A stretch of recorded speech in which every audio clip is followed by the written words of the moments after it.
De lunes a viernes, escucha en la FM a Fernando Quijano Velasco, Cristina Plazas, William Calderón, Ushi Levy, Azuri Chamá, Laura Newton y la dirección de Luis Carlos Vélez. De lunes a viernes, en la FM, las noticias como son. La FM investiga. ¿A quién se le señala de querer manipular elecciones en redes sociales en Colombia y qué responden los políticos? Esta es la segunda entrega de la investigación multimedia de los riesgos de hackeo electoral en Colombia. Como lo hemos venido haciendo en estos días, estamos trabajando en la investigación más profunda que se ha hecho hasta ahora sobre la manera en que se manipulan las redes sociales para llevarnos a votar por alguien. La primera entrega la realizamos a principios de esta semana, el martes, en la cual identificamos por lo menos una compañía extranjera que estaría intentando trabajar en campañas políticas en Colombia. Hay que decir que en términos legales, por ahora, no hay nada ilegal. Pero las prácticas por lo menos o a lo menos serían non santas. Llevarnos por medio de contenido direccionado a los votantes a preferir un candidato. Utilizar las redes sociales para ahorcar, golpear y destruir un contrincante, un rival. La FM y el equipo investigativo se hizo pasar por una campaña colombiana ante esta compañía y por eso obtuvimos parte de sus secretos más profundos. Don Santiago Ángel, ¿qué vamos a revelar esta mañana?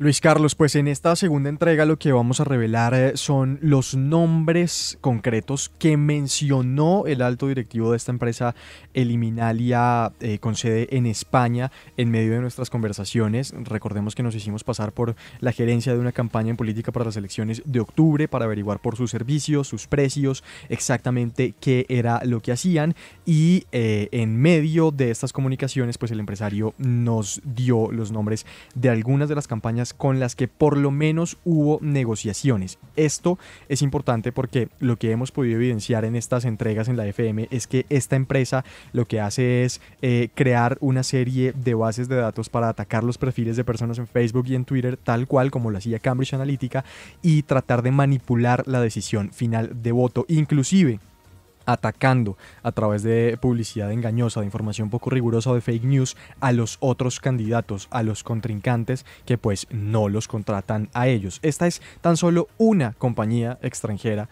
que estaría haciendo esto en Colombia, pero las empresas que se dedican a este tipo de temas informáticos pues son muchísimas y no sabemos quiénes más han contratado o han negociado este tipo de servicios. 7 de la mañana, 20 minutos. Este es el informe especial de la FM Hackeo Electoral, parte 2. Luego de meses de pesquisas llegamos al nombre de una compañía, Eliminalia, una empresa que se vende como capaz de borrar su pasado en Internet. Si dicen que un hombre puede perderlo todo en cuestión de segundos por un simple clic, yo estuve a punto de perderlo todo, ¿no? Haciéndonos pasar por una campaña política en Colombia, uno de sus altos ejecutivos nos dijo lo que eran capaces de hacer. Nosotros vamos usuario por usuario, voto por voto. Es decir, mientras mayor impresiones y mayor impacto tengamos, mejor para el candidato, ¿correcto?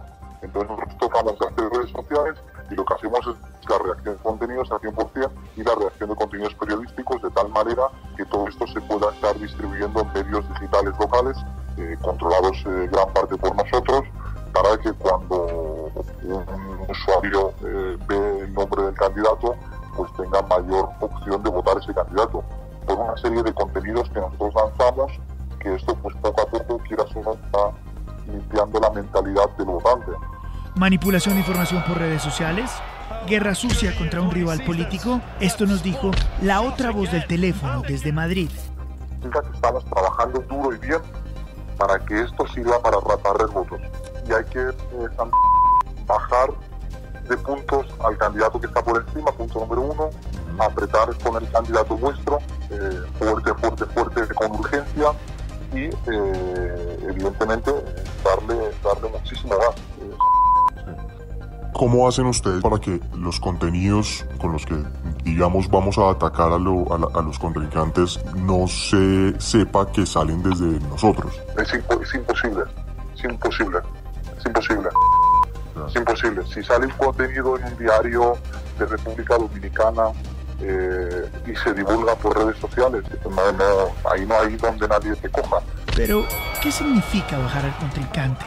¿Al candidato rival? El hecho de que nosotros estemos llevando incluso campaña presidencial para las próximas elecciones en República Dominicana y para las próximas elecciones en Ecuador, imagínate el alcance realmente que tiene la parte digital. Hablamos de que nosotros atacamos la provincia, el municipio, la alcaldía del candidato, 100%. Entonces estamos ahí todos los días, es como un martillo, pam, todo el rato. En otras campañas también hemos utilizado algunas técnicas para poder, poder bajar de puntos a otro candidato que esté por encima nuestro. Mínimo entre 800 y 3.000 contenidos positivos mensuales, mucha información. En la misma cantidad de positivos le meto de negativo a otro candidato. Son descripciones que suenan muy parecido a lo que hizo Cambridge Analytica, la empresa que habría ayudado a Donald Trump a ganar la presidencia de Estados Unidos y a que venciera el Brexit en el Reino Unido. Brittany Kaiser, exdirectora en Cambridge Analytica, una de las empleadas que rompió su silencio sobre lo que estaba pasando en esa empresa. Corporaciones como Google, Facebook, Amazon, todas estas compañías gigantescas están buscando millones de dólares monetizando los datos personales de las personas. Le he dicho a los gobiernos y a las compañías durante años que los datos son probablemente el activo más valioso que tienen las personas. Es el activo más valioso, pero la gente no se da cuenta de eso. Pero, ¿quiénes son los clientes de Liminalia, la empresa que ofrece servicios tan parecidos a Cambridge Analytica? Nosotros hemos tenido propuestas para la campaña de Elías Zuleta para la gobernación de Chocó. Hemos tenido propuestas de Jaime Pumarejo para la alcaldía de Barranquilla, Mauricio Tobón, Luis Guillermo. Es decir, te podría hablar muchísimos candidatos. Ustedes son referentes ya. Algunos nos han contratado, otros pues no tenían la capacidad económica. Y en la campaña por la alcaldía de Bogotá, esto fue lo que dijo el directivo de Liminalia. Miguel Uribe en Bogotá nos contactó a través de otra empresa, que no te puedo decir el nombre ahora mismo, donde se nos pidió un presupuesto, se hicieron unas pruebas, etcétera, pero la parte económica que nosotros dimos en su momento pues era bastante elevada y la parte intermediaria se quedó ahí un poquito en el medio. Al ser preguntado por la FM Investiga, esto fue lo que nos respondieron los candidatos señalados. Jaime Pumarejo, candidato a la alcaldía de Barranquilla. No tenemos relación comercial o contractual con la empresa Liminalia. Esta empresa no nos presta servicios y nunca lo ha hecho en el pasado. Una empresa local presentó una propuesta hace 6 meses en la que incluía, entre otros, los servicios de la empresa española. Sin embargo, el ofrecimiento fue rechazado. No consideramos necesarios sus servicios. Mauricio Tobón, candidato a la gobernación de Antioquia. No se ha contratado la compañía Liminalia, ni de forma directa ni indirectamente, ni con compañías nacionales ni fuera del país. Nos contactaron por WhatsApp, nos enviaron unos brochures impresos y ahí quedó el tema. No hubo ninguna negociación, el servicio nos pareció caro, sobredimensionado e innecesario. Todas las redes se manejan in-house, con creativos y community in-house, contratados como personas naturales y voluntarios de la campaña. Y Miguel Uribe, candidato a la alcaldía de Bogotá. No tengo ningún vínculo ni he contratado ningún servicio para manejar las redes sociales a través de la empresa Liminalia, ni directamente ni a través de ninguna otra empresa. No tenemos ningún vínculo con esta empresa para el manejo de redes sociales. Este es el profesor Carroll. En exclusiva para la FM desde Nueva York, el experto en redes sociales habló sobre el tema. Tenemos preocupaciones de que compañías como Facebook son más poderosas que los gobiernos que están supuestamente para controlarlas. Y los políticos entienden cada vez más que necesitan Facebook para ser elegidos y reelegidos. Entonces, la pregunta es, ¿cómo podemos hacer para que quienes hagan las leyes hagan unas que limiten a las compañías si ellos mismos trabajan con Facebook y con otros productos de Facebook? Ninguno de los candidatos acepta tener relación con Eliminalia. Sin embargo, fuentes directas de la compañía afirman lo contrario. ¿Cómo se inundan las redes sociales con mensajes favorables con los candidatos? ¿Quién está detrás de todo esto? Tenemos otro informe especial del hackeo de las elecciones en Colombia. La FM investiga. En la FM, las noticias como son. Juan Carlos Galindo, registrador nacional del Estado Civil, habló en la FM sobre la presentación de un pacto con Colombia Check, La Silla Vacía y la Universidad Javeriana para combatir las fake news en el proceso electoral. Doctor Galindo, gracias por acompañarnos. Muy buenos días. Buenos días, Luis Carlos, a usted, a toda la mesa de trabajo y a los oyentes de la FM, un buen día. ¿De qué se trata este pacto para acabar con las noticias falsas en época electoral? Bueno, lo que nosotros hemos venido trabajando desde hace meses en la registraduría es en la organización y estructuración de una estrategia dirigida a neutralizar el efecto adverso y negativo de las falsas noticias en el proceso electoral. En esa medida hemos venido organizando una plataforma que nos va a permitir monitorear las conversaciones en las redes, verificar cuáles de ellas tienen referencia al proceso electoral y todas ellas chequearlas con dos aliados estratégicos para estos efectos que son Colombia Check y La Silla Vacía, y luego con equipos adicionalmente de la Javeriana y de la Registraduría ir verificando los contenidos de esas informaciones, y si son falsos, no los corregimos y los volvemos a lanzar a las redes y colocar en nuestra página web para que los colombianos tengan información adecuada y oportuna y correcta de lo que realmente es el proceso electoral. ¿Se ha notado, se ha visto, se ha percibido por parte de ustedes que hay ese tipo de actuaciones en Colombia?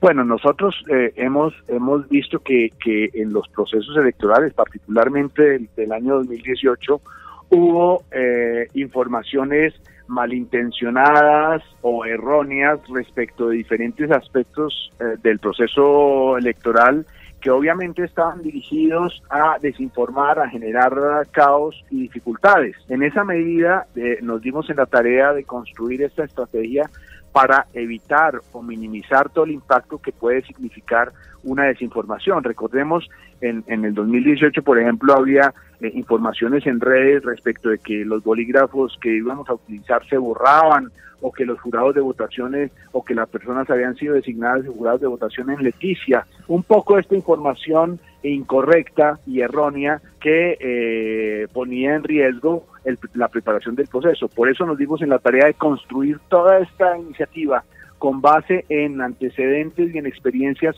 de México y la Unión Europea para atender esta problemática. Señor registrador, con los buenos días, le saluda William Calderón. Después de escuchar, ¿cómo le va? Muy bien, registrador, después de escuchar toda la revelación que hemos venido haciendo de la unidad investigativa de la FM, el efecto que cualquier observador pudiera notar allí, o el impacto que puede tener lo que pasa, es que terminan yendo a las urnas engañados. ¿Ve usted esto como una amenaza contra la democracia en el país, que este tipo de compañías opere de la mano de campañas políticas en Colombia? Miren, no tengo información directa de la temática que ustedes han venido denunciando, pero yo la veo en dos ópticas diferentes. Nuestra estrategia está dirigida a buscar una información correcta respecto del proceso electoral, y lo que ustedes han venido denunciando es una manipulación de información dirigida a las personas para, a través de esas informaciones y mensajes que va recibiendo por medio de las redes, vayan afectando su postura con relación al derecho al voto. Eso obviamente también es censurable en la medida en que las personas tienen que ir a las urnas para votar en forma libre, en forma informada y de forma consciente. Entonces, pero veo que son dos problemáticas diferentes. Registrador Juan Carlos Galindo, muchísimas gracias por darnos unos minutos aquí en la FM y a combatir estas fake news. Es usted muy amable, muchas gracias. Sobre eso, Luis Carlos, otra cosa me parece importante es que logramos ayer mismo también la firma y el compromiso de todos los partidos y movimientos políticos que van a estar en la misma tónica, en ver cómo contrarrestamos entre todos las problemáticas de información errónea, de fake news, porque la problemática afecta el proceso, afecta la democracia en Colombia y logramos ese compromiso de todos los partidos. Sí, estamos hablando todos de lo mismo, registrador. La creación, y por eso también, gran parte de lo que estamos mostrando hoy, para que usted vea el informe, es cómo empresas internacionales son encargadas de crear esos fake news para también manipular a la población. Claro. Es importante que le eche una miradita. Y entre todos debemos combatir esa problemática y por eso me parece supremamente importante también contar con la FM para que entre todos combatamos ese tipo de prácticas que afectan de una u otra manera el proceso electoral y la postura de los votantes en las urnas. 7:34, el registrador nacional del Estado Civil, Juan Carlos Galindo. Muchas gracias, hasta la próxima. Muchas gracias, Luis Carlos, un feliz día. En Colombia, Luis Carlos Vélez. El dato de Cristina. Doctora Cristina, ¿cómo es esto que ahora rezar, hacer cursitos de coaching y mindfulness va a ayudar a que la gente salga más rápido de las cárceles? Luis Carlos, pues mire, ayer la senadora del Centro Democrático, María del Rosario Guerra, presentó un proyecto de ley para lo que usted dice, para redimir penas, para que los presas puedan redimir penas por temas espirituales y por ayudas, pues no solamente el tema espiritual, sino también si hacen mindfulness y todo eso que está de moda o coaching. Pero ¿sabe qué es lo increíble? Que esta senadora le va a contar un poquito cuáles son sus familiares. Mire, la Contraloría General de la Nación por responsabilidad fiscal en contra del exgobernador de Sucre, Julio César Guerra Tulena, tío de la senadora Guerra, fue encontrado responsable junto a otros senadores de la desaparición de 2.398 millones de pesos de recursos de la salud. Su hermano, José Guerra de la Espriella, más conocido como Joselito, fue senador y fue condenado a 90 meses de prisión por los delitos de enriquecimiento ilícito, estafa y falsedad agravada, la pena más alta impuesta a un político vinculado al proceso 8000. Su primo, Miguel Alfonso Miguelito de la Espriella, hijo del exgobernador Carlos Alfonso Hernando de la Espriella Espinosa. Él fue senador y representante. Y además está el hermano está implicado el otro hermano está implicado en todo el tema de Odebrecht y fue arrestado aproximadamente hace 4 meses y pues la pregunta que se hace, ¿será que este proyecto es para beneficiar al hermano de la senadora? Las noticias y las voces en www.lafm.com.co. Carlos Felipe Córdoba, Contralor General de la Nación, detalló en la FM el caso de la captura del Contralor de la Departamental de Antioquia y otros funcionarios por aparente corrupción en un caso similar al llamado Cartel de la Toga. Señor Contralor, muchas gracias por acompañarnos. Muy buenos días. Muy buenos días para ti, Luis Carlos, a la doctora Cristina Plazas, al doctor Quijano, a Santiago y a todos los colombianos y toda la mesa de trabajo que nos acompaña por la FM desde temprano todos los días. Señor Contralor, gracias por darnos algunos minutos. Lo estamos llamando porque en las últimas horas la Fiscalía capturó al Contralor de la Departamental de Antioquia y otros funcionarios por aparentes acuerdos para no generar actuaciones en casos de responsabilidad fiscal a cambio de acuerdos económicos. Algunos dicen que este es el cartel de la toga, pero en la Contraloría, ¿qué fue lo que se encontraron? ¿Qué fue lo que pasó? Pues lo que hemos podido ver por los medios de comunicación sería un tema de no vigilancia por parte de ellos. Yo efectivamente no puedo, digamos, asumir una posición sobre el tema en el sentido de saber efectivamente qué es lo que se encontró.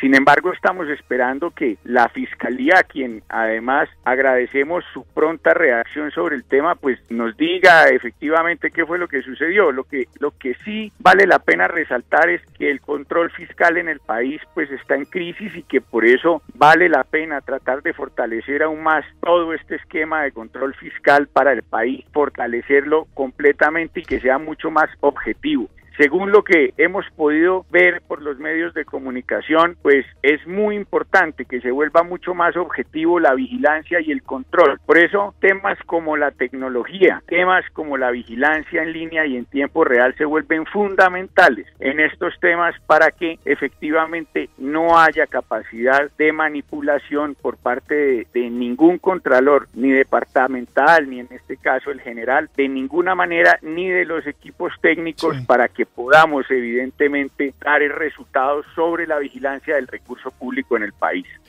Señor Contralor, se ha conocido que los alcaldes de los municipios antioqueños de La Pintada, de Jardín, de San Carlos, fueron capturados por otros hechos, y pues también los contralores auxiliares, el gerente del hospital de Copacabana. ¿Qué investigación se estaba realizando sobre el Hospital Copacabana? Como te decía, querido Luis Carlos, nosotros no tenemos los pormenores del caso. Tú sabes que la Contraloría General de la República pues es completamente distinta a la Contraloría Departamental de Antioquia. Son contralorías distintas. En Colombia la Contraloría General revisa los recursos nacionales y efectivamente desde la Constitución del 91 se crearon las otras contralorías territoriales que efectivamente lo que hacen es verificar y vigilar los recursos territoriales. Lamentable todo el hecho, pero por eso es clave y muy importante que podamos nosotros entender la importancia de un nuevo modelo de control fiscal, que es lo que estamos nosotros tratando efectivamente de que se nos ayude a aprobar en el Congreso dentro de lo que es la gran reforma al nuevo modelo de control fiscal. Contralor, le saluda William Calderón. ¿Qué tipo de controles hay al interior de su entidad para evitar que funcionarios no terminen cooptados por la corrupción? Porque es que si la sal se corrompe, pues apague y vámonos. Claro, efectivamente, las contralorías o la Contraloría General tiene su oficina de control interno. Estamos en este momento, desde los primeros 3 meses en donde llegamos, pudimos establecer el Observatorio de Gasto Público y la gran central de información contractual OCEAN. Pero además de eso, de allí también tenemos varios controles, como es el Sistema de Información para la Auditoría, que es el SICA. Desde ese punto de vista, allí permanentemente se le hace seguimiento efectivo a cada una de las auditorías que se realizan para que efectivamente no puedan ser manipuladas, sino que se tengan todos los controles y la vigilancia permanente en ese sentido. Vuelvo y recalco, recuerden que la Contraloría General de la República es autónoma y es una cosa, y la Contraloría Departamental sería otra completamente distinta. Allí es clave y muy importante que tengan claro que son 2 contralorías completamente diferentes. Señor Contralor, justamente por eso este escándalo de corrupción en Antioquia le hace a usted reforzar la idea de que hay que acabar con las contralorías departamentales o por lo menos reducirlas, porque lo que pasa hoy es que esos cargos son elegidos por las asambleas departamentales y no hay garantía de independencia. Los contralores departamentales terminan trabajando para los políticos que los eligieron. Querido Santiago, con claridad es más importante tener mayores y mejores controles. Si bien hoy tenemos un debate en el Congreso de la República sobre cómo se elegirían los contralores territoriales, es clave y muy importante que tanto los representantes y senadores nos ayuden a ver la fórmula para su pronta o mejor elección. Debemos recordar que en primera vuelta de Senado el texto quedó efectivamente con que se haría un concurso público y que los 3 mejores puntajes, de esos 3 mejores puntajes, elegirían efectivamente los señores concejales o diputados. Sin embargo, el tránsito en Cámara efectivamente luego cambia en la segunda vuelta y queda de una convocatoria pública. Tendremos que ver efectivamente cómo sale ya luego de estos próximos debates, y obviamente estos hechos que acaban de ocurrir pues efectivamente lo que hacen es prender aún mucho más las alarmas y efectivamente buscar evidentemente que sea mucho más fuerte y riguroso la manera como se vayan a elegir los contralores departamentales y municipales en el país. Señor Contralor, sabe que me llama la atención en este momento que está viviendo la Contraloría que usted dirige, y es ese tira y afloje que han emprendido contra usted la gente de los gremios, que ahora le han mandado carta, el Consejo Gremial, los aseguradores. Me llama mucho la atención que la industria aseguradora se haya ido lance en ristre contra esta iniciativa que busca verdaderamente reformar el control fiscal. ¿Cómo va a torear esta situación en el Congreso cuando tiene, digamos, unos personajes bastante lobistas, me llama la atención los aseguradores, en contra de esta iniciativa de darle dientes a la Contraloría, de darle más herramientas para luchar contra la corrupción? Y me llama la atención, pues, Contralor, no usted lo tiene que, digamos, responder, que los gremios no sean claros en qué es lo que buscan del verdadero control fiscal. Querido Fernando, yo he sido muy claro desde el primer día en mi campaña a la Contraloría General. Propuse efectivamente un control preventivo, no previo. No queremos coadministrar ni que sea vinculante, pero tampoco queremos que sea posterior, entendido como póstumo. Por eso la importancia de que sea preventivo, concomitante y posterior. En el siglo XXI, con la tecnología además que existe hoy en día de información, no podemos sumir a la Contraloría General efectivamente a que llegue 4 o 5 años después a revisar los recursos públicos. Yo le he contado al país la preocupación efectivamente de que solo podamos recuperar el 0,4% de lo que vigilamos, pero aún peor, que podamos solamente revisar el 17% de cada vigencia, de esos 260 billones de pesos que se están ejecutando hoy día. Es de gran preocupación. Pero querido Fernando, yo te voy a decir otra cosa más complicada. La Contraloría General de la República hoy no tiene un solo médico auditor. Nos hacen falta ingenieros civiles, necesitamos ingenieros ambientales, necesitamos adicionalmente documentólogos, grafólogos, científicos de datos. No podemos sumir a una entidad a que sea mueca, coja y además famélica. Necesitamos estar a la altura de las nuevas tecnologías y de lo que emprende el siglo XXI. Por eso es tan importante efectivamente, querido Fernando, que podamos nosotros estar en línea, evidentemente, de lo que pide el siglo XXI en la vigilancia y el control. Obviamente lloverán críticas, ni más faltaba, claro que lo harán, pero porque estamos caminando por la senda, por el camino correcto, estoy seguro que nos critican. Yo creería efectivamente que lo que necesitamos es buscar con más argumentos, dar la pelea en el Congreso para que nos aprueben este proyecto de acto legislativo que lo único que busca es que nuestros niños puedan estudiar, que no se vuelvan a presentar efectivamente los casos de Graña Montero, Mota Engil y Germán Mora con 30.000 aulas, 2.9 billones de pesos, en donde efectivamente no llegó la platica de la educación, o lo triste que no llegue la platica de la salud. Han destinado al año más de 32.2 billones de pesos y uno solo se puede enfermar gravemente en este país, en Bogotá, Medellín, Cali, Bucaramanga y Barranquilla. Este país es lo suficientemente grande como para que nosotros seamos obtusos y no veamos que tenemos que seguir trabajando para que le lleguen los recursos a quienes más los necesitan. Eso sin decir la lucha que viene haciendo la doctora Cristina por los niños, con los recursos del PAE, que además, debo decirlo, llevamos 183.000 procesos por 183.000 millones de pesos. Y en ese sentido hay desde exalcaldes hasta gobernadores o actuales gobernadores allí inmersos. Pero necesitamos más herramientas para poder ver efectivamente lo que antes era imposible, como que hoy hay empresas que contratan para vender gallinas ponedoras que terminan haciendo vías, farmacias en el departamento de Amazonas que terminan haciendo viviendas, o empresas de papayeras en Montería que terminan haciendo andenes. Aquí necesitamos mayor compromiso en ese sentido y que el país entienda efectivamente que debemos es cambiar la dinámica del control fiscal para que sea en línea y en tiempo real, para cuidar los recursos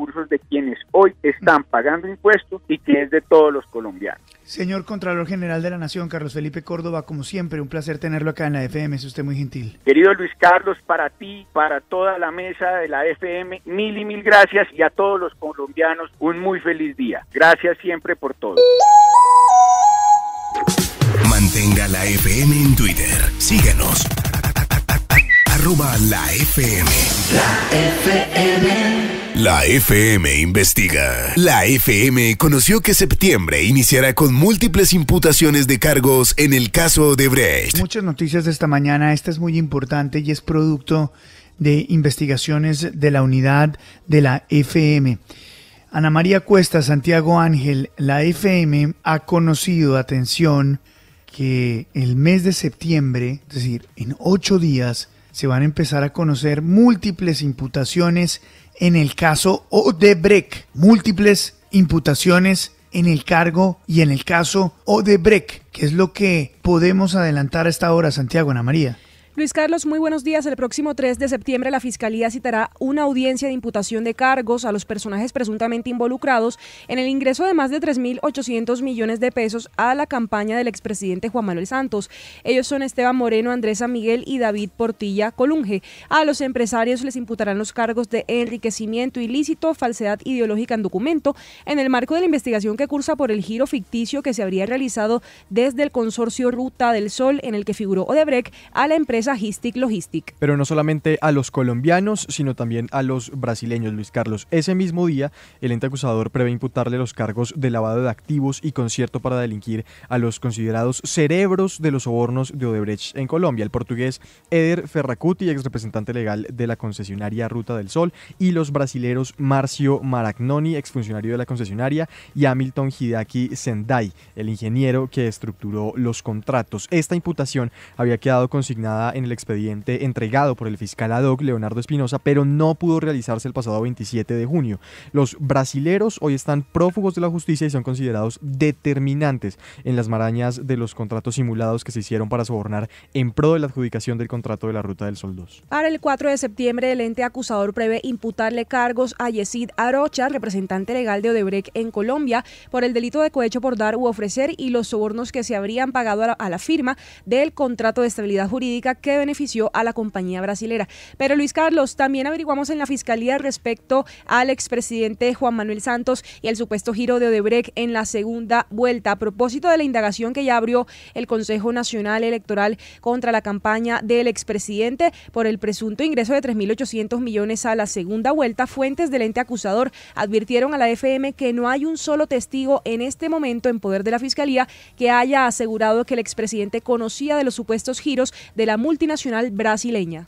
Y sobre el testimonio de Andrés San Miguel, que es este empresario que dice que llegó a su cuenta los 3.800 millones de pesos para la reelección de Juan Manuel Santos en el 2014, lo que ha dicho la Fiscalía, Luis Carlos, es que no se trata de una dilación. Recuerde que en su momento hablábamos o cuestionábamos la razón de que este testimonio hubiese llegado al Consejo Nacional Electoral hasta marzo de este año, a pesar de que la Fiscalía lo tenía en junio del año pasado. Pero lo que dice la Fiscalía es que no hubo ningún ánimo dilatorio de Néstor Humberto Martínez, sino que se trató de una verificación rigurosa de lo que decía San Miguel. Y la Fiscalía hoy continúa investigando todas las facturas, factura por factura, cuenta por cuenta, de lo que ha dicho a los medios de comunicación y, bueno, a las autoridades, el empresario Andrés San Miguel. Pero hay un dato adicional en un fallo reciente conocido por la FM. El Tribunal Superior de Bogotá tildó de erráticas algunas de las actuaciones de la Fiscalía en el caso Odebrecht y le ha pedido a la Procuraduría que constituya una agencia especial para que vigile este caso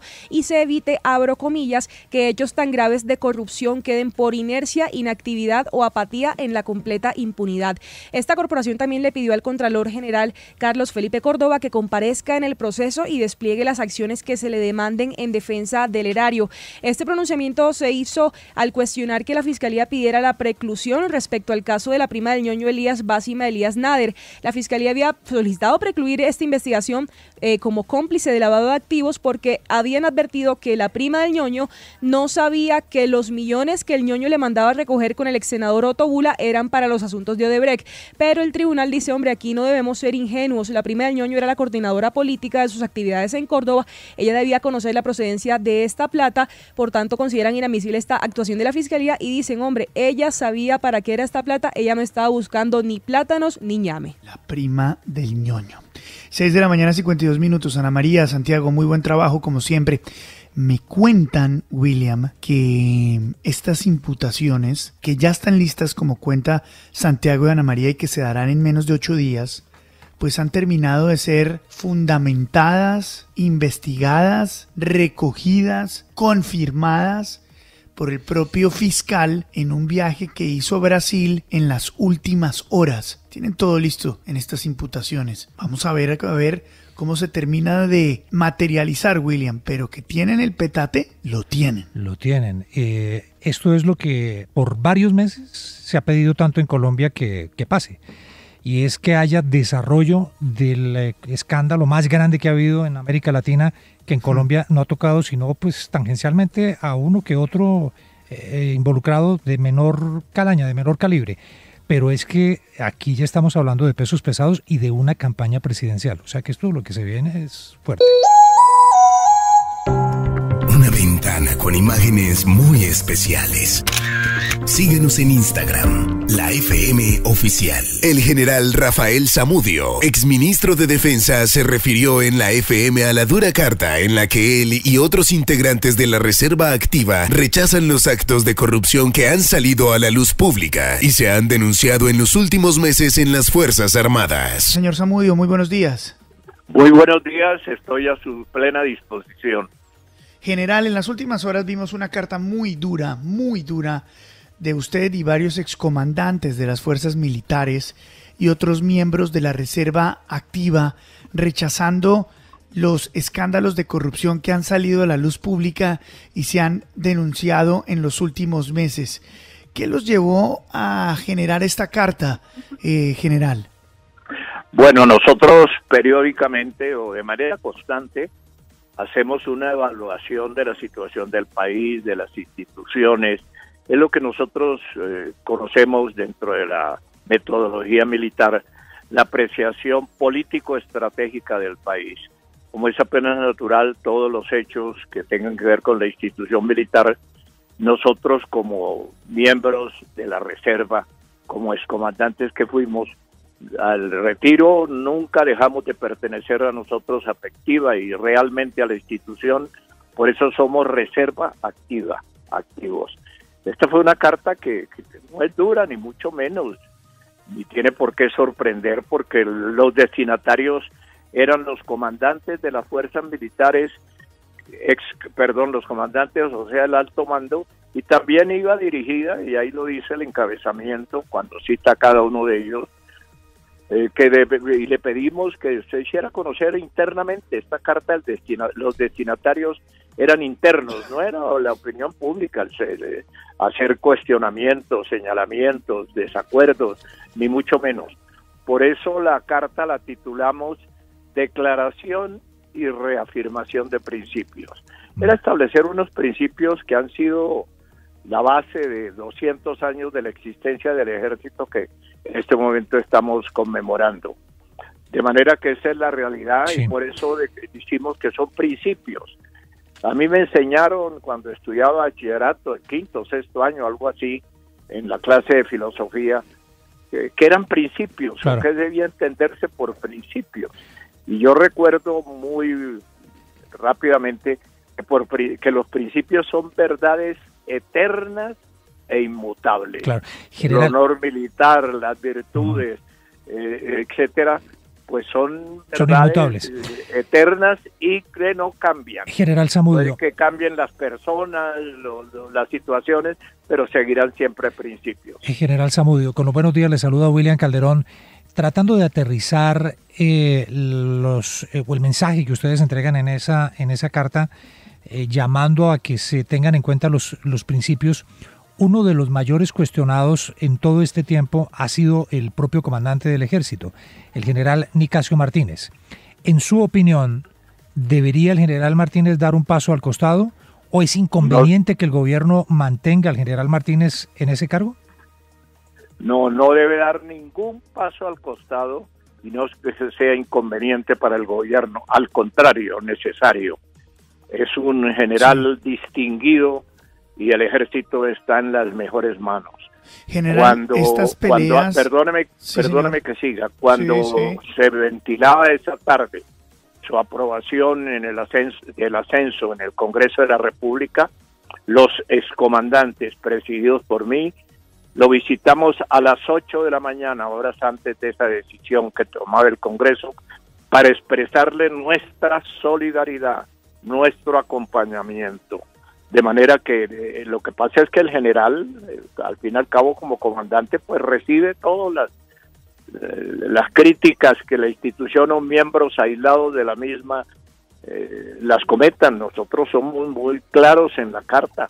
Si nosotros vemos, y perdóneme que lo lea, un párrafo, ahí dice: compartimos con los señores generales y almirantes que comandan nuestras fuerzas la enorme preocupación que les asiste y el compromiso de honor que pesa sobre sus hombros. Nos comprometemos a acompañarlos y ser solidarios en el indelegable deber de este reto, que también nos agobia, nos duele en lo más profundo y obliga por tradición y grandeza a asumir la responsabilidad que compete. Yo General, estoy seguro. Le preguntaba si estas peleas que se ven dentro de las fuerzas militares corresponden a una supuesta división de bandos. ¿Cree usted que hay división de bandos dentro de las fuerzas militares, general? Bueno, yo no he visto ningún hecho de indisciplina manifiesto, pues, en cuanto a la jerarquización. He leído sí artículos falsos que hablan de división dentro de las fuerzas militares. No hay ninguna. Puede que en un momento haya una decisión, un acto de indisciplina, de descontento, pero tenemos que ser claros. Sí. Aquí no hay rebeliones, ni pugna interna, ni mucho menos. Es el desenvolvimiento normal, los ascensos son normales, obedecen a los estatutos de la carrera y no hay nada. Y nosotros estamos dispuestos para que se roten las instituciones en sus comandantes, pero en este momento es necesario que el actual mando continúe ejerciendo sus funciones. General, ¿por qué vemos hoy tantos hechos de corrupción al interior de las fuerzas militares? Vemos lo que pasó en la 4ª Brigada en el departamento de Antioquia, un general ya detenido, varios militares más vinculados, venta de salvoconductos a empresarios y a delincuentes, irregularidades en contratos. ¿Qué está pasando en las fuerzas militares, general? Sí, a nosotros nos preocupa esa situación que se ha presentado. Afortunadamente no pasa los hechos que se conocen en una unidad operativa que es la 4ª Brigada, donde se dan esos casos o se dieron esos casos que son motivo de investigación penal y disciplinaria. Habrá la justicia que establecer si son ciertos, quiénes son los responsables, qué grado de comprometimiento tiene cada uno, y estamos dispuestos a que hay que asumir con entereza, con carácter, cualquier decisión que se tome, pero nos agobia y nos afecta esto que ha pasado, afortunadamente hechos aislados en una unidad del ejército que yo conozca hasta ahora. General Rafael Zamudio, exministro de Defensa, excomandante del Ejército, gracias por darnos unos minutos aquí en la FM. No, señor, siempre a la orden. En la FM, las noticias como son. La FM cuida de Bogotá. Pacho Alerta en la FM. Fue desmantelada una banda que hacía secuestro express en bares del Parque de la 93. Don Pacho Alerta en este momento en nuestro enlace con La Cariñosa, el hombre que más sabe de Bogotá, las noticias de la capital. Don Pacho, ¿qué tal? Muy buenos días. Hola, querido Luis Carlos, un abrazo para usted y también para todos los oyentes de la FM y La Cariñosa de RCN en Colombia. Don Pacho, 3 noticias importantes a esta hora en nuestra ciudad. El primero, banda Los Transportadores. Les tiraban escopolamina a los clientes en la 1 de mayo. ¿Qué es lo que está pasando con esta banda de Los Transportadores? Oiga, Luis Carlos, esto es increíble. Una banda organizada que venía operando en el sector conocido como Cuadrapicha, ahí en la avenida 1 de Mayo, en el suroccidente de la capital del país, en donde una vieja conocida con el alias de La Parcera, mostrando sus bellos atributos, engañaba a incautos, los metían a establecimientos comerciales, los emborrachaban y luego los emburundangaban. Posteriormente se lo llevaban al sector de San Victorino, a una joyería, y ahí les desocupaban sus cuentas bancarias. El general Fernando Murillo es el director del Grupo Gaula de la Policía Nacional. Una organización de delincuencia común que se dedicaba a escopolaminar las víctimas, las personas para luego secuestrarlas y empezar a utilizar las tarjetas débito y crédito de diferentes empresas bancarias. Se identifica como, en una forma criminal, estos delincuentes cogían a la fuerza las personas en estado de embriaguez y las ingresaban a estos establecimientos públicos nocturnos, en donde después de tenerlo retenido en contra de su voluntad, iban especialmente a la zona de San Victorino, a una joyería donde era el centro de operación de esta banda delincuencial, denominada Los Transportadores, y empezaban a hacer retiros de dinero en efectivo o hacer compras desde 3 millones de pesos hasta 110 millones de pesos. Una mujer, alias la parcera, era la encargada a través de sus atributos de convencer también muchas de estas víctimas para entrarlos a estos establecimientos y posteriormente emburundangarlos. Y cualquiera caía en manos de la parcera, utilizando tremendo descaderado, body y además ese tacón tipo puntilla, ¿no? Embobando a sus clientes. La banda Los Transportadores, Pacho. Es que me encanta cuando usted hace estas descripciones. Puedo estar viendo la noticia. Cayeron los Pachón, asaltantes de restaurantes en Chapinero, don Pacho.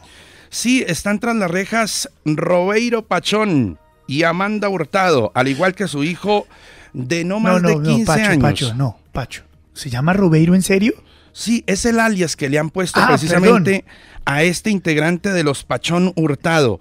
Una familia completa, mire, operaban papá, mamá e hijo de 15 años. Se metían a restaurantes del sector de Chapinero para arrasar hasta con el Nido de la Gata. Se llevaron en las últimas horas un televisor, un computador, las ollas y los cubiertos de un restaurante en la localidad Segunda. Pero ¿sabe cuál es la paradoja? No dejó nada Robeiro, Pacho. No, ¿y sabe qué es la paradoja? Que fueron los del CAI Estadero, que queda en Chapinero, los que les agarraron. Se estaban llevando hasta un menú infantil para el chiquillo, que era el campanero de la banda. Habló el coronel Oscar Daza, el oficial de inspección de la policía.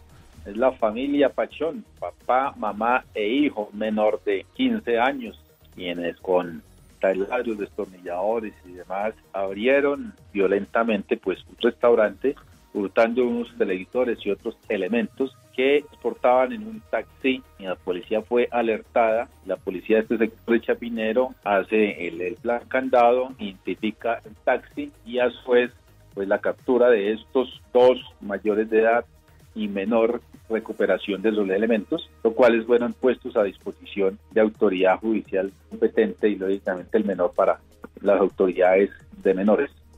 Al parecer no se perdían MasterChef, querido Luis Carlos.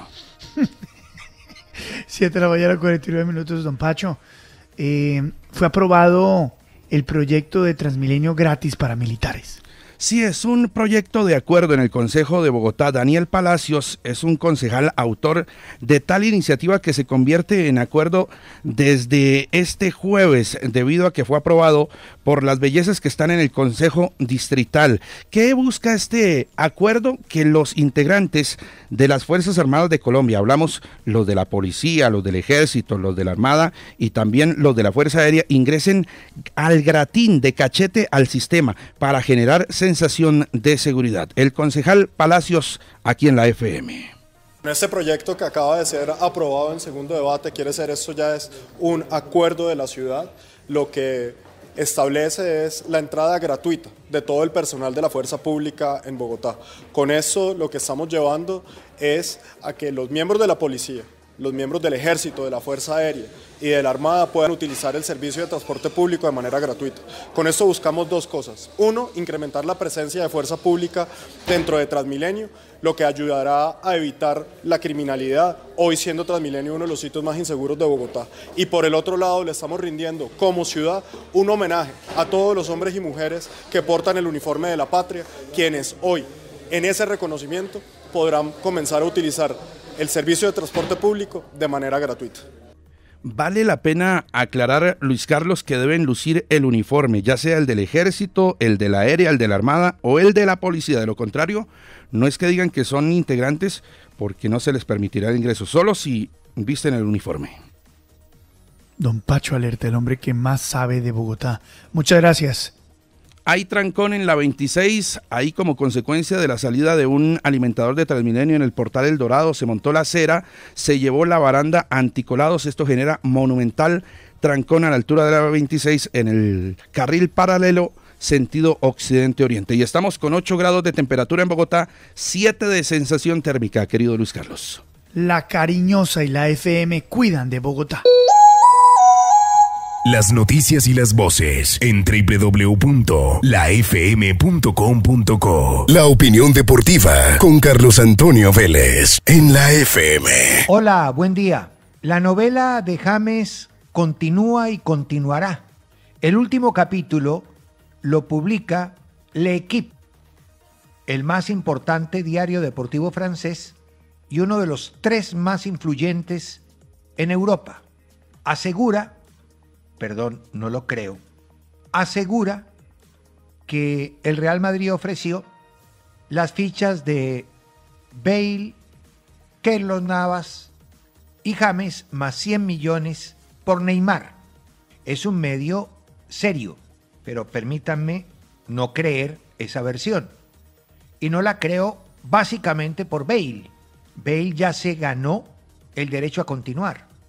Y no creo que el Real Madrid esté dispuesto a soltar a 2 jugadores que valen un poco más de 100 millones, más 100 millones, más los 20 de Keylor por un jugador como Neymar, que nadie discute, tiene condiciones, es uno de los mejor rankeados, aunque hace rato no juega, padece de lesiones, le gusta el carnaval, le encanta ir a la fiesta de cumpleaños de su hermana, anda con un séquito de amigotes de la infancia que no lo dejan avanzar, y el padre está más preocupado por cobrar comisiones de los negocios que hace su hijo que otra cosa, alterando en muchos casos la misma profesión del jugador. No creo que el Real Madrid vaya a entrar en ese juego. Sé que en el fondo quieren contratar a un jugador con nombre para reemplazar a Cristiano Ronaldo, lo que llaman golpe de efecto en el mercado. Pero de ahí a que se pueda asegurar que es una garantía futbolística, hay una gran distancia. Cualquier cosa puede pasar. Yo no descarto que pueda existir un cruce por aquí o por allá. Hasta el 2 de septiembre, cuando se cierre el libro de pases en España, en Francia y en Italia, se podrá asegurar algo a pie juntillas. Por ahora, especulaciones. Se los he dicho varias veces, no importa que Bale haya jugado, no importa que James pudiera jugar el fin de semana, no importa, allá se puede jugar en un lado y en el otro, siempre y cuando las transferencias se realicen dentro de los plazos indicados. No hay ningún embargo de ninguna profesión y de ningún jugador por el hecho de haber cumplido con un equipo. Es decir, juegas con uno y a los 8 días puedes jugar con el otro. Eso está permitido y autorizado. Y seguirá en la danza de la ida y vuelta, por lo menos en la rumorología, en las posibilidades del mercado, hasta que éste se cierre el nombre de James. Así es, tocó. Mantenga la FM en Twitter. Síguenos. @la FM. La FM. La FM investiga. La FM reveló en exclusiva graves acusaciones contra el exalcalde de Puerto Colombia, Carlos Altaona, por abuso y explotación sexual contra menores de edad. Tema importante que les vamos a presentar. Durante meses hemos venido también trabajando en esta entrega, en esta investigación sobre lo que está pasando con el exalcalde de Altaona, esto cerca de Puerto Colombia en el Atlántico.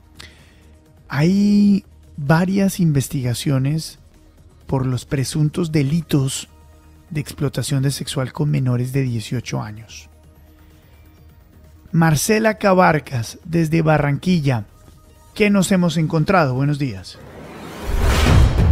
La FM investiga.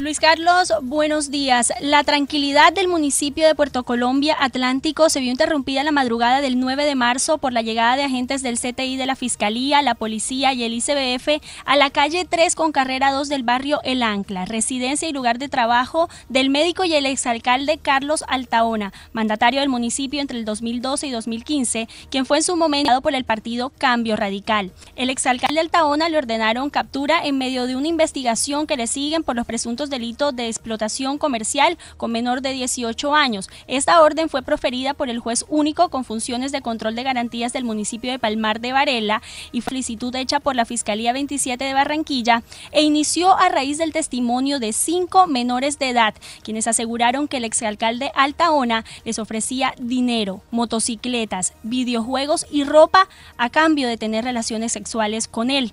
En la FM obtuvimos en exclusiva el testimonio de un joven de 14 años, quien dijo que Altaona le pagó por realizarle sexo oral. Sin embargo, nos reservamos reproducir su voz al aire para proteger su identidad, no revictimizarlo y, por supuesto, no vulnerar sus derechos. El general Mariano Botero, para la época comandante de la Policía Metropolitana de Barranquilla, informó que al momento de su captura, Altaona fue encontrado en su habitación con un adolescente de 17 años y en otra habitación estaban 3 más que oscilaban entre los 15 y 17 años. Se ingresa a la vivienda por allanamiento, encontramos que este hombre estaba allí en su lecho con varios menores de edad, con lo cual pues se logra comprobar la relación que tenía, los obligaba a tener relaciones sexuales. Conversamos con Jenis Martínez Aparicio, psicóloga y veedora del municipio de Puerto Colombia, quien explicó a la FM cómo era el modus operandi del exalcalde. La perversidad de este tipo se manejaba a través de las redes de internet, por ejemplo, captando niños de 12 años. Sus padres, algunos de estas víctimas, nunca se enteraron que sus hijos estaban haciendo esto hasta el momento en que ya empezó la investigación. Es una persona que más bien usaba era su imagen profesional de médico, haciéndose mostrar como una persona noble que ayudaba a los demás, especialmente cuando tuvo acceso a los recursos públicos, pues tenía más oportunidad. Es algo que da horror y que pasó en Puerto Colombia. Lo que pasa es que hay muchas víctimas que no hablan, hay muchos padres que no hablan por miedo, pero eso es una realidad que da asco. El exalcalde Altaona, pese a haberse declarado inocente, fue enviado a la cárcel de Sabana Larga, pero el pasado 9 de julio, el juez segundo penal municipal de control de garantías Néstor Segundo Primera Ramírez decidió cancelar la medida de aseguramiento que pesaba sobre el exalcalde. Su abogado Edwin Arteaga explica las razones por haberlo dejado en libertad. Cabe señalar que esto no es la decisión definitiva del proceso, de tal manera que esta es una decisión independiente porque es tomada por un juez de control de garantía, no por el juez de conocimiento. Para esta audiencia la defensa presentó 43 elementos materiales probatorios en entrevistas, en ordenar muchas circunstancias de tiempo, modo y lugar, peticiones, documentales, una cantidad de elementos que comenzaron a desvirtuar esa inferencia razonable. Sin embargo, la veedora Martínez señala que en este proceso judicial ha habido irregularidades y no se explica cómo Altaona se pasea por el municipio tranquilamente, estando sindicado de unos delitos tan delicados. Estamos frente a la figura de un pedófilo, pero además de pedófilo, un tipo que induce a la prostitución. Estas personas no tienen freno, ese delito no es para que sea escarcelable. Yo no entiendo cómo el Estado colombiano, a través de un juez, cuyo nombre tengo entredicho, cómo accede a que este tipo esté libre en este momento. Y ahí hay cosas extrañas, porque ahí no hubo un reparto vigilado como tal, ahí hubo algo amañado. ¿Cómo así que un juez va a desconocer la edad de las víctimas? Ese señor no actuó en derechos, que hay corrupción al interior de eso. Y desde su punto de vista de psicóloga, la veedora explicó a la FM por qué considera que el exalcalde Altaona tiene un perfil de pedófilo. Cuando tiene relaciones sexuales con un menor y el menor dice, él me dijo que éramos como marido y mujer, y él me ponía películas infantiles. El niño precisa el nombre de la película, de las películas son películas infantiles. Entonces, si yo le pongo una película de este tipo, es porque lo quiero sentir más niño, porque es que eso satisface mi morbo de pedófilo. Por último, la veedora explicó a la FM que ha recibido amenazas por salir a hacer estas denuncias. A mí me han amenazado gente de Altaona, pero no le doy trascendencia, no le doy importancia, pero sí, de hecho, hay víctimas a las que han ido a amenazar. Mire, también paralelo a este proceso por explotación sexual con menor de 18 años, la FM tuvo conocimiento que la Fiscalía investiga al exalcalde por corrupción. El exmandatario también le dicen el mago a raíz de la creación de 28 fundaciones durante su administración que están a nombre de terceros, pero que en realidad habrían funcionado como fachada para lucrarse mediante contratos con la alcaldía. En la FM tuvimos acceso a las cámaras de comercio de esas fundaciones y verificamos que unas no tienen sede pese a tener contratos vigentes con la alcaldía. En la FM saludamos a esta hora a Óscar Girlardo. Muy buenos días, Óscar, bienvenido a la FM. Muy buenos días. Óscar, hemos conocido que usted precisamente ha sido uno de los menores. En estos momentos él es mayor de edad, pero cuando fue menor de edad también estuvo involucrado o fue una de las personas a quien el exalcalde Altaona, víctima de este exalcalde involucrado en estos hechos. Coméntenos qué relación tuvo usted con el exalcalde y cómo fue en ese momento usted tuvo acceso o él tuvo acceso a usted, ¿cómo llegó? No, es que a mí me llevó Roque y él decía que daba ayuda y daba todo eso, le ayudaba a las personas, que me iba a ayudar con mi mamá y a estudiar y todo eso, y él me ponía que yo me lo comiera y todo eso, pero nunca me ayudó. Óscar, ¿cómo empezó usted a tener una relación con el victimario, con este violador de niños y jóvenes? No, porque Roque me llevó allá. ¿Quién es Roque? Uno que anda en el consultorio también. ¿Quién es y Roque? Que me iban a abrir, uno que anda allá metido. ¿Pero quién es? ¿Es una persona cómplice del exalcalde o es una persona que busca jóvenes para explotarlos sexualmente? ¿Quién es esta persona? Ese es un pelado como nosotros, que anda metido allá. ¿Vive con el exalcalde o cómo? Porque cuando la policía llegó e hizo la captura, el exalcalde estaba con varios jóvenes en la cama. ¿Qué es lo que pasa en esta fundación o en esta casa donde el exalcalde invita a los diferentes jóvenes? No, él dice que eso es una fundación, pero en sí no es una fundación ni nada. Él los lleva y los pone a bañar juntos y todo eso en cuerpo. ¿Y los jóvenes viven ahí? ¿Los menores de edad viven ahí? Sí, viven ahí. ¿Y qué atención le presta esa fundación a los jóvenes? No, nada, es nomás para que ellos se los coman y eso. ¿Y van al colegio, van a la universidad o qué hacen en esa fundación? ¿O no le prestan ninguna atención? ¿O además hay un tema de explotación sexual y van hombres distintos al exalcalde Altaona? Sí, ahí es un poco gente rara, ¿no? Y sí, él los pone a estudiar y todo eso. Y es un poco gente ahí que también comienzan. Ramón también llega allá también. Óscar, después de ustedes revelar esta denuncia, ¿han recibido algunas amenazas? Tengo entendido que hay otros jóvenes que han sido intimidados por personas del exalcalde para que no hablen. No, sí, las amenazas. Han amenazado a uno con hacerle un daño, con llevarse a los hermanos. Óscar, ¿usted qué siente que el exalcalde esté libre y no preso como se merece? Esto es un miedo que uno tiene porque cambio... Él le puede hacer algo a uno y puede vivir, pero ya a cambio estando allá, yo sé que él no va a atentar contra nosotros ni nada de eso. Y eso es lo que me da miedo. Óscar Girlardo, muchísimas gracias por tener la valentía de hablar con la FM en esta entrevista exclusiva que hemos conseguido para conocer más detalles del caso del exalcalde Carlos Altaona en el municipio de Puerto Colombia. Que tenga feliz tarde. Feliz día. Gracias a ustedes y buen día. Gracias. 8:22, Marcela, Cristina, qué caso tan terrible que acaban de presentar ustedes. No, es terrible, Luis Indignante. Carlos. Es terrible porque además utilizó su cargo como alcalde para lograr estos fines, para lograr conseguir más fundaciones y que en estas fundaciones pues existiera esta explotación sexual que es la que están denunciando. Y ¿Cómo es que se llama este señor de nuevo? Carlos Altaona. ¿Y dónde está este señor? Nada, está andando por Puerto Colombia como Pedro por su casa, porque es que lo capturaron y después lo dejaron libre. Una vez más, como nuestro tema del día, burla a la justicia es que este exalcalde con todas las pruebas que además fue capturado en flagrancia porque lo que pasó fue que él estaba con unos jóvenes en esta casa que él la hace llamar fundación, llegó la policía, efectivamente algunos de los jóvenes estaban sin ropa en unos cuartos, fue capturado en flagrancia y hoy el exalcalde está libre. Mantenga la FM en Twitter. Síganos. @la FM. La FM. El comediante Andrés López, invitado a la cabina de la FM, habló sobre los 15 años de su stand-up comedy La Pelota de Letras. Don Andrés, ¿qué tal? Muy buenos días. Buenos días, Luis Carlos. Estoy aquí feliz de estar acá en la FM. Oiga, don Andrés. Con toda la sabrosura. ¿Cuántos años tenemos haciendo La Pelota de Letras? Ya cumplió 15 años La Pelota de Letras desde su estreno inaugural desde 2004 y estamos en temporada 15 años, o sea, ya, espérame, Cats, ya voy para... O sea, espérame, Cats. Cats sí, Broadway es lo que se viene, ¿no? Eso, no, yo ya estoy, la gente del Fantasma de la Ópera está preocupada. Sí, les van a quitar el sitio. Están llegándome amenazas del Rey León en Broadway. Porque o sea, lo suyo es Broadway, ¿no? El siguiente paso. Andrés. No, claro, no, yo ya estuve en Broadway.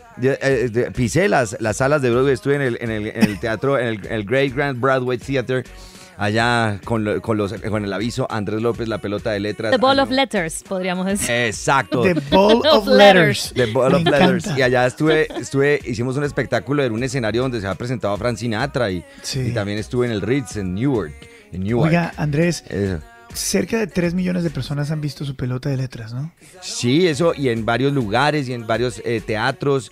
He estado en el Teatro Olimpia de Miami, he estado en el Ruth Ecker Hall, en esos teatros así fantásticos. He estado en el Nokia Center Theater de Los Ángeles.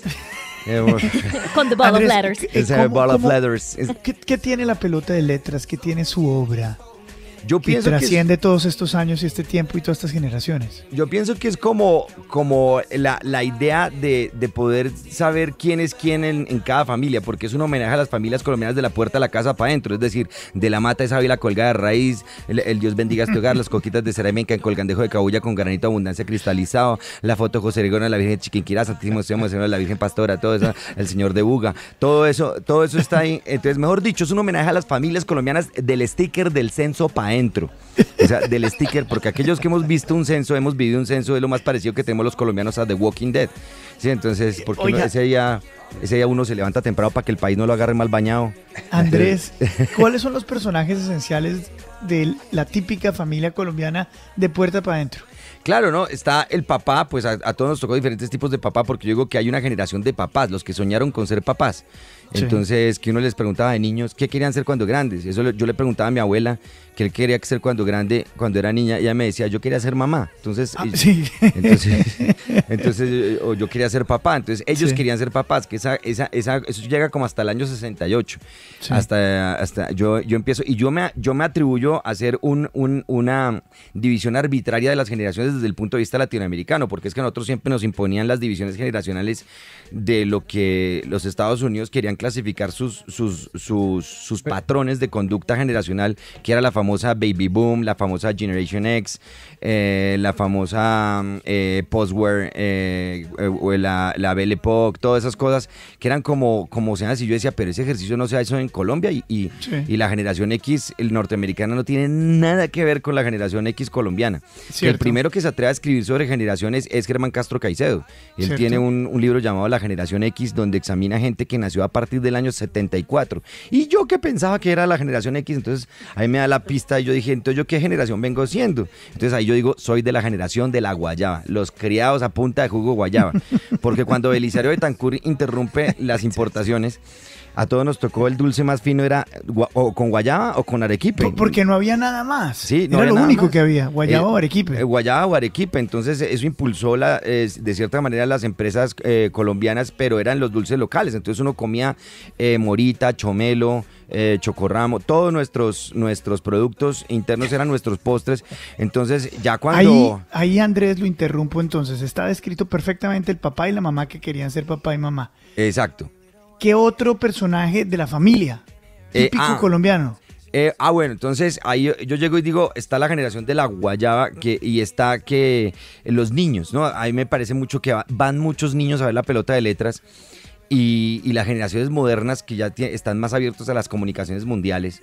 O sea, están más abiertos porque he detectado amigos que le pusieron YouTube a la bebé y la bebé habla ruso porque ve Masha and Mishka. Mishka, que es el dibujo animado rusito, entonces la niña habla ruso.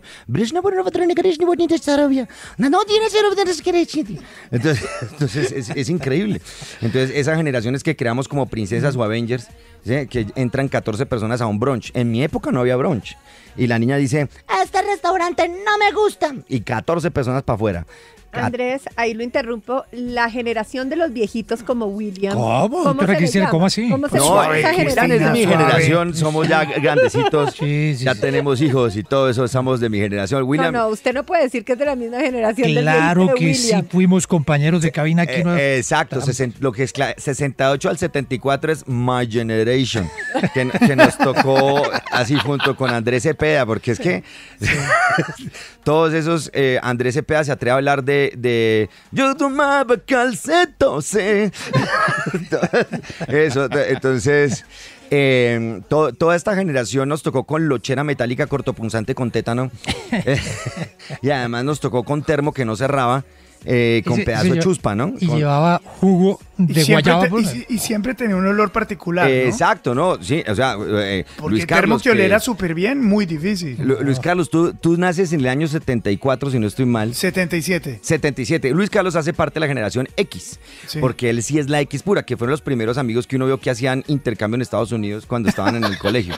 Entonces eso era para uno, era una rareza, para uno Estados Unidos era como una célula madre allá al norte, donde uno, wow, el tío fue a Miami y uno despedía a ese tío en la vitrina del aeropuerto como si nunca lo fuera a ver, era como despedir a Magallanes, como despedir a Cristóbal Colón. Adiós, tío, jamás te volveremos a ver. Eso, viajar era un acontecimiento en mi generación. Oiga, Entonces, en cambio, Luis Carlos, que es generación X, es la generación que yo titulo que es la primera generación bilingüe, que tiene 2 lenguas maternas, inglés y español por lo menos. Eso no le pasa a las generaciones presentes. Claro. Uno va derecho al inglés, uno dice for the flies, por si las moscas.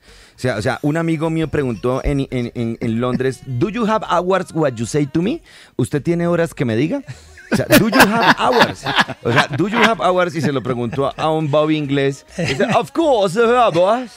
Of course, that's my motto. I have hours, so have all the time. Oiga, Andrés, entonces... en la nueva versión o en la, digamos, remasterización que hace usted de la pelota de letras, ¿va a incluir estas nuevas generaciones que se han formado en estos 15 años? Todo eso, cada generación, nadie se baña 2 veces en la misma comedia, parafraseando a Heráclito de Tebas.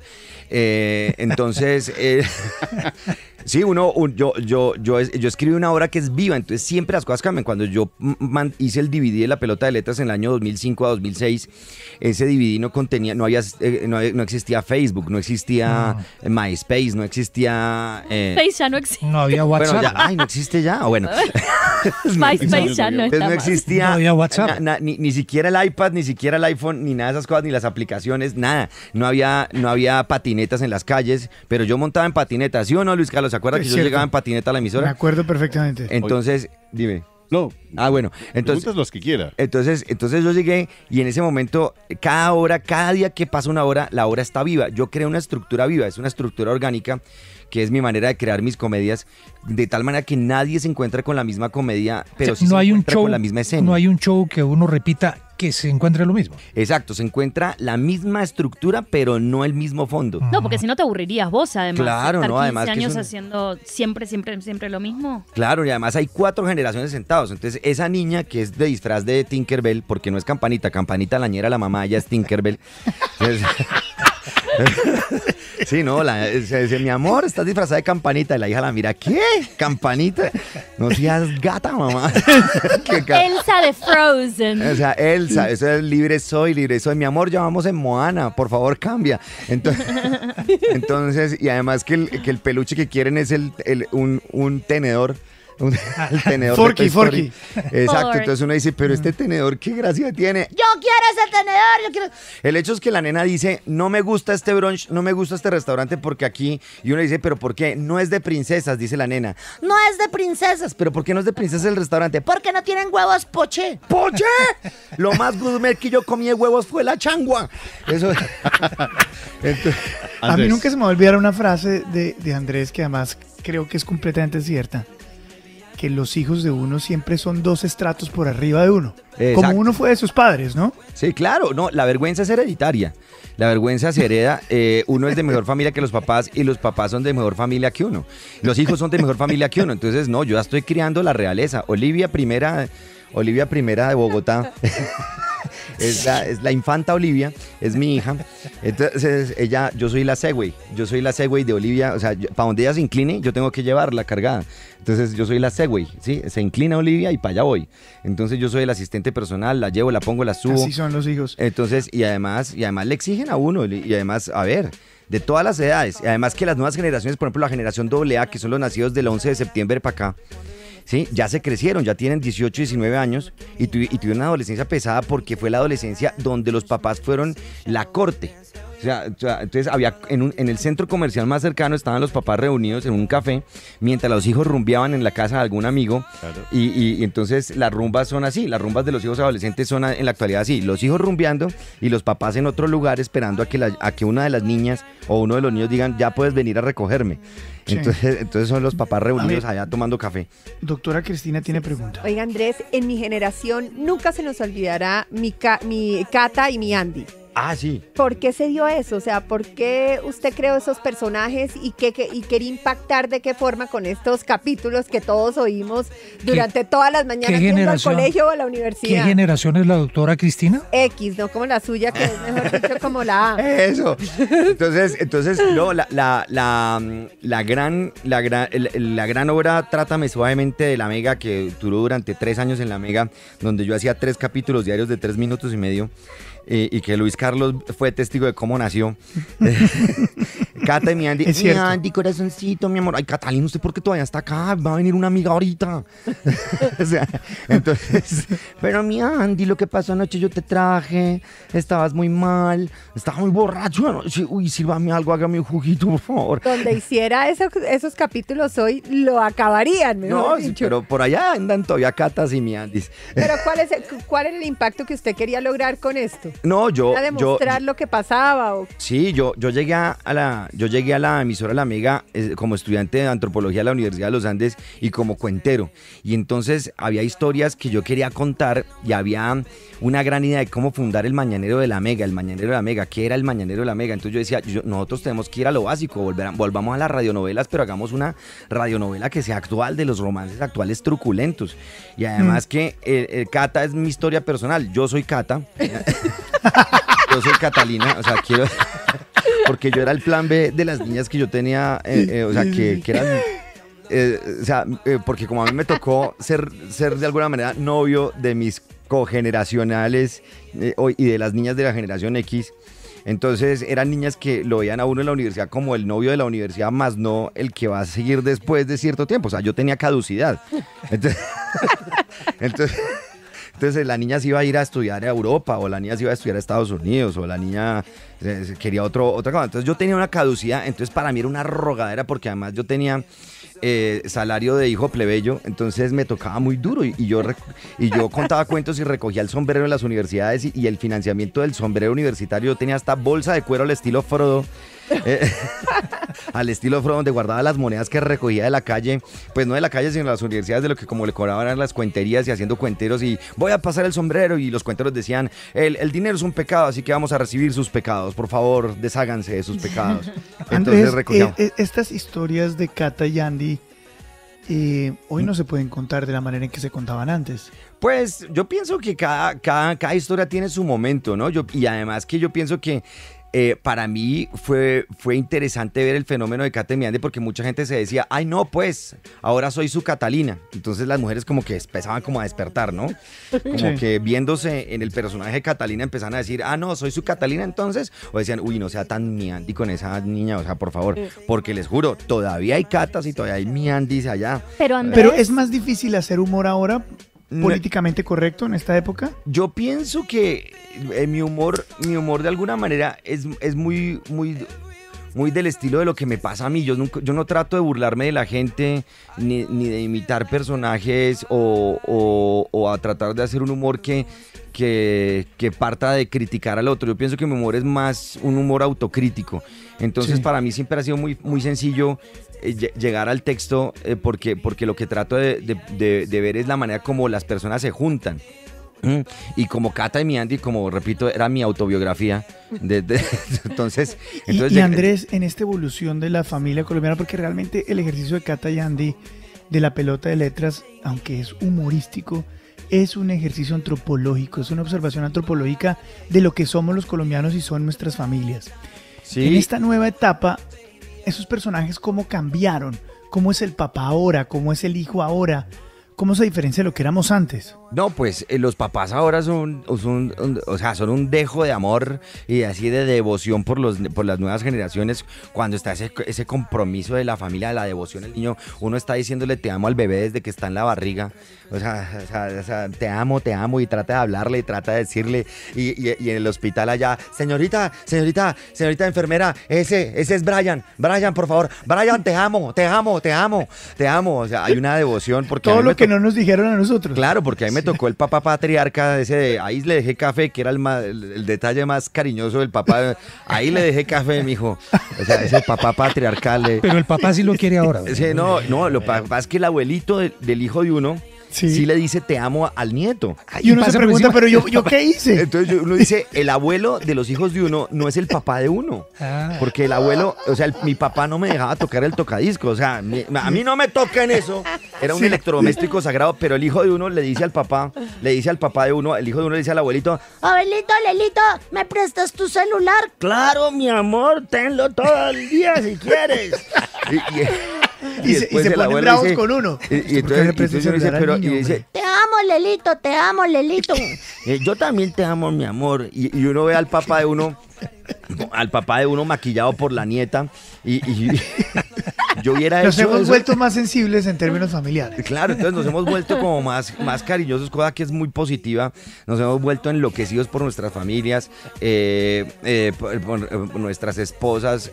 Yo digo que si las exnovias de uno fueron como Hades, la niña de la pradera, así todas volátiles, ¿sí? Uno finalmente por una gran influencia se casó con la abeja maya. Uno se casó con la abeja maya, la esposa de uno es la abeja maya, trabajadora, hacendosa, tiene marchando el panal, estudia, trabaja, echa para adelante, tiene los abejorritos marchando, y uno es el Willy. Espérame, Maya, espérame. Apúrele que tenemos que ir para donde mamá. Bueno, tenemos que ir para donde mamá, que mamá está de cumpleaños. Tenemos que recoger la milhoja. Tenemos que ir para donde mamá, que mamá está de cumpleaños. Tu mamá está de cumpleaños. ¿Cómo es que se llama ese personaje? Willy. No. El otro que también era de radio, que era... ¿Juan Bracito? Juan Bracito. Ese también era... No va a llorar. O sea, yo pienso que ¿Cómo era Juan Bracito, mi manera Andrés? de contestataria de responder ante la presión de la amiga, porque yo estaba muy ¿Cómo era Juan Bracitos, por favor? Era un niño que era más que un niño con inhabilidades motoras, con discapacidades. Era mi biografía de lo que se me exigía, porque es que a uno, siempre que uno tiene una discapacidad de algún tipo, por ahí se le mete a uno la vida. O sea, usted dice, es que a mí me da... Es que yo no puedo levantarme temprano. Y entonces, claro, le llegaban a uno y póngase a levantar temprano el trabajo. Usted hacía esas cosas cuando el bullying no existía y no estaba de moda, ¿no? Pero yo lo tengo usted en el listado de los fundadores del bullying, porque esas cosas ahora son impropias. Claro, no, por eso se acabó. Pues porque uno tiene la oportunidad de la creatividad de cometer errores. Ninguna idea es perfecta. Oiga, Andrés, y para terminar, yo quiero preguntarle... Ninguna idea nace perfecta. Gracias. Dime. Han pasado muchos años desde que usted está haciendo la pelota de letras. Sigue siendo un éxito, siguen los teatros llenos. Cuando lo escuchamos en radio es imposible encontrarnos con pensamientos y recuerdos positivos de nuestras juventudes. Hoy por hoy hacer medios de comunicación, radio, teatro, ¿es más difícil, es más fácil teniendo en cuenta la llegada de las redes sociales y demás? Yo pienso que las redes tienen dos caras, ¿no? Uno es tratar de no confundir lo que es público con audiencia. O sea, porque uno a veces cree que la red social va al público. Un público no es el público, uno le va a cierta audiencia.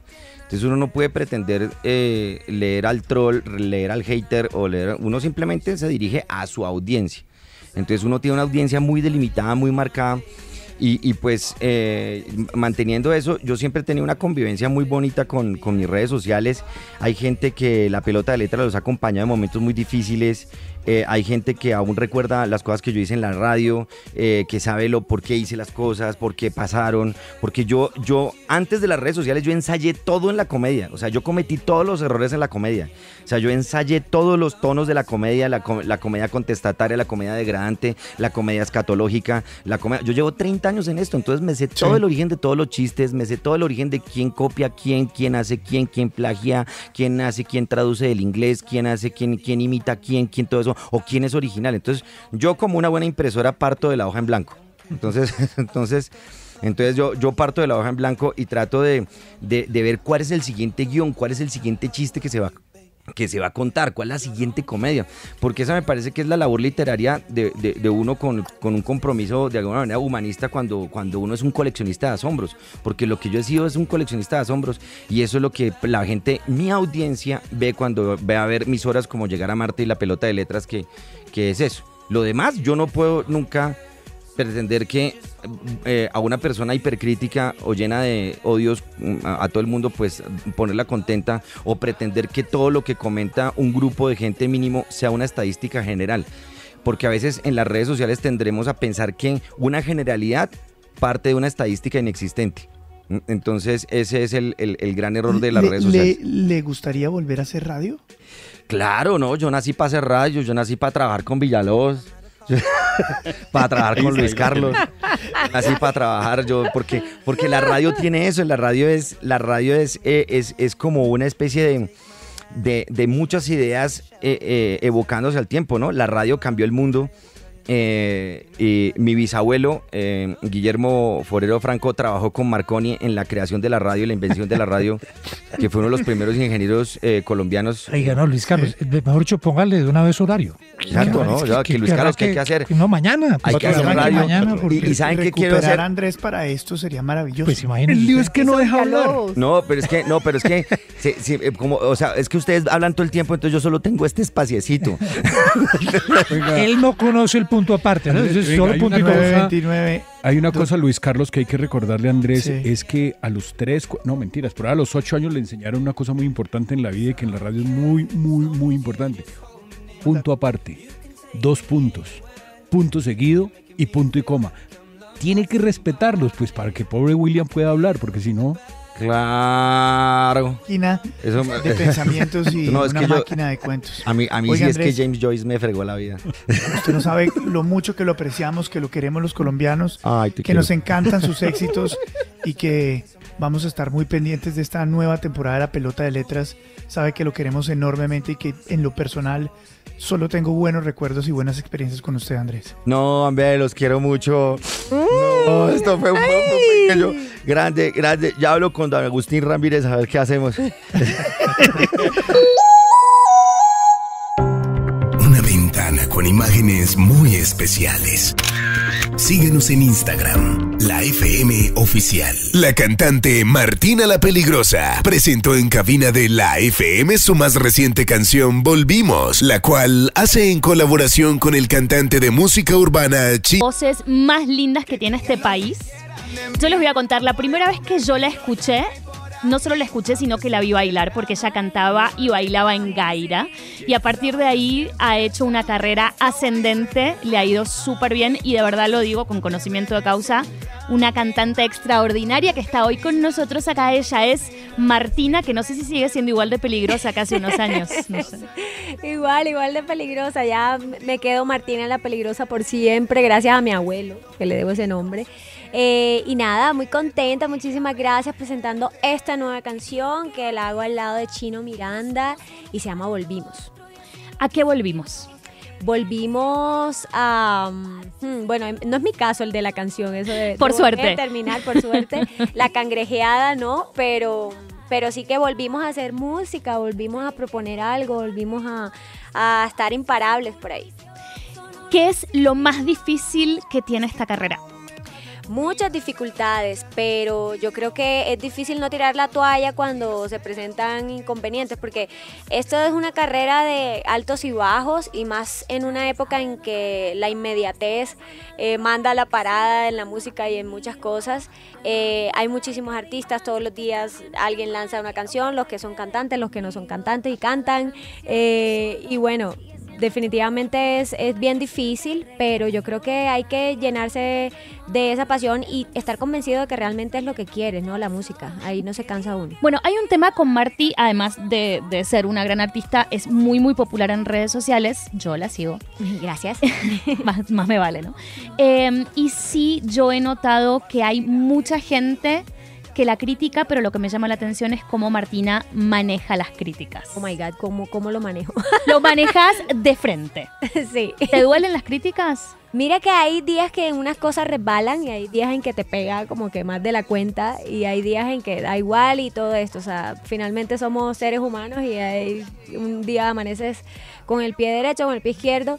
Sin embargo, yo siempre intento contestar cuando lo hago, que no debería siempre, pero cuando lo hago desde el humor o desde el amor. Porque eso les iba a contar. Martina ha cambiado de color de pelo, de largo de pelo, muchas veces, y la gente a veces parece que no le importara la parte artística, solo les importa la parte física y empiezan, y yo siempre he notado que Martina, con mucho humor, los manda a callar. Más o menos, es que, bueno, yo tengo una visión de la vida bien particular y a mí me gusta cambiar y yo entiendo que los cambios son incómodos y los cambios son difíciles y bueno, a unos les pega más que a otros y la gente se toma muchas cosas personales, entonces, claro, es como si le estuviera pintando el pelo a ellos o algo así, pero nada, yo simplemente me divierto, esto hace parte como de mi carrera también, entonces, nada, me aterra quedarme igualita por siempre. ¿Cómo describirías este momento de tu carrera con Volvimos? Bueno, yo creo que le estoy apostando un poco a este sonido urbano, pero sin perder esa esencia alegre, caribe. Entonces, nada, es como una apuesta nueva también esto de hacer una colaboración con un artista que lleva tantos años de carrera como Chino Miranda. Y también buscando un poco esa internacionalización de mi carrera. ¿Ya vio William el video de Martina, el de Volvimos? Empiezo a verlo acá. Sí, se lo recomiendo. A ver. Se ve bellísima, Martina. Muchas gracias. Lo que hace el maquillaje. No. Aquí está al lado. Ese pelo blanco mono está bellísimo. Muchas gracias. ¿Es un color qué? ¿Cenizo o cómo se llama eso, Martina? Sí, como, no sé, color sol. Es como un color arena, creo que le dicen, pero... ¿Eso lo grabaron en dónde? ¿En Wynwood? Lo grabamos en Wynwood, en Miami. Queríamos este colorido de esas paredes, más el colorido de nuestros outfits. Chino dice que lo puse por primera vez a vestirse así de colorido. Así que nada, nos divertimos mucho haciendo este video en Miami. Nos fuimos a Miami porque Chino acaba de ser papá, no queríamos traer para Colombia. Entonces todo salió muy bien. Esto le va a pegar mucho a ese mercado mayamense de US Hispanic. Ya lo estoy viendo aquí perfectamente. Exacto. Y ya veo aquí el video completo. Sí. Muy bien, el corte de pelo. Note usted. Lo nuestro. Lo nuestro, sí, señor. Sí. Como diría don Andrés López, de la generación nuestra. De la generación nuestra. Martina, bellísima, sale Muchas bellísima, gracias. La canción está maravillosa. Gracias por acompañarnos hoy en la FM. Muchísimas gracias a ustedes y bueno, a todos a que se disfruten. Volvimos. Y aunque no lo De lunes a viernes, escuche en la FM a Fernando Quijano Velasco, Cristina Plazas, William Calderón, Ushi Levy, Azuri Chamá, Laura Newton y la dirección de Luis Carlos Vélez. De lunes a viernes en la FM, las noticias como son.